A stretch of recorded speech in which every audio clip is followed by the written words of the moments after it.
சாப்பாட்டுக்கு வந்து என்கிட்ட காசு இன்னும் கொடுக்க முடியாமல் இருக்குது. ரொம்ப பணக்காரங்களாம் பார்த்தீங்கன்னா ஈஸியாக அவங்களுக்கு பில்ஸ் வந்து கிரெடிட் கார்டில் பே பண்ணிடுறாங்க. இல்லை தேவையான மெட்டீரியலில் வந்து அவங்க இன்சூரன்ஸ் யூஸ் பண்ணி வாங்கிடுறாங்க, ஃபுட்டுக்கு தேவையான இதுலாம். ஆனால் பார்த்தீங்கன்னா இந்த பாவர்ட்டி லைனில் இருக்கிறவங்களாம் பார்த்தீங்கன்னா அவங்களால ஒன்றுமே பண்ண முடியாது. இப்போ ஏன்னா அவங்க ஒரு நாள் ஒரு லேபர் சார்ஜ் பார்த்தீங்கன்னா இப்போது 500,000. இப்போ அவங்க வந்து வாங்குகிற சம்பளத்தை பார்த்தீங்கன்னா எல்லாமே 500,000 தான் வாங்குவாங்க. இப்போ அந்த டைமில் எடுத்துகிட்டு போய் கொடுக்கும்போது பார்த்தீங்கன்னா யாரும் வந்து அக்செப்ட் பண்ணிக்க மாட்டாங்க.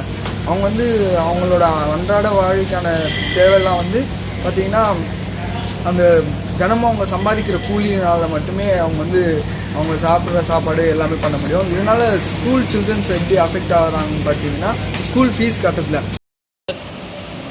இந்த அத்தியாவசிய பிரதமர் வந்து நோட்டு பிரச்சனையை மாற்றினது நல்ல விஷயம்தான். ஆனால் வந்து அதை முன்னாடியே ஒரு பண்டுலாக இது பண்ணி கொடுத்துருந்தா நல்லா இருந்திருக்கேன்.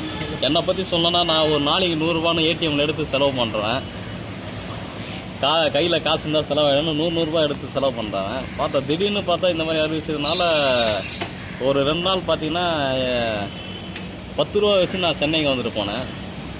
10 ரூபா செங்கல்பட்டுலேருந்து சென்னைக்கு வந்து 10 ரூபா வச்சுட்டு வந்தேன் சார். பிரச்சனை அதிகம். 10 ரூபா ஃபீஸ் கட்டுறதுக்காக இந்த காசு எடுத்துட்டு வந்தேன். கட்ட முடியல.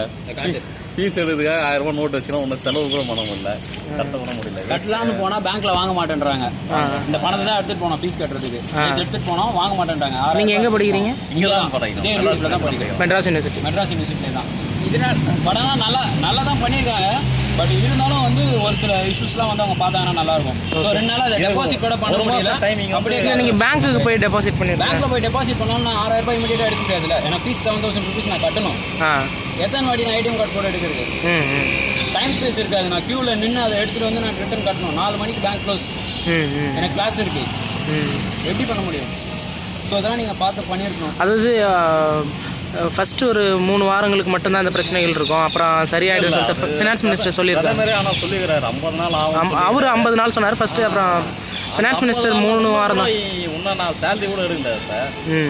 நான் ஒரு 200 ரூபா வச்சுருந்தா இந்த ஒரு 2 வாரத்தை ஓட்டினுக்கிறேன். ரொம்ப தட்டு. வெறும் 200 ரூபா. வெறும் 200 ரூபா என்ன பண்ணது? டீ கூட நான் டெய்லியும் 2 டீ குடிக்கிறோம். இப்போ டீயே குடிக்கிறது கிடையாது.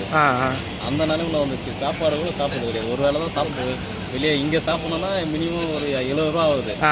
அதை வச்சு நான் ஒன்றும் பண்ண முடியாது. அதனால் வெளியே எதனா ஃப்ரூட் சேலட்டு எதனா சோடா அதுமாரி தான் குடிச்சிட்டு நாளத்தை கழிச்சுக்கிறேன் 2 வாரமாக.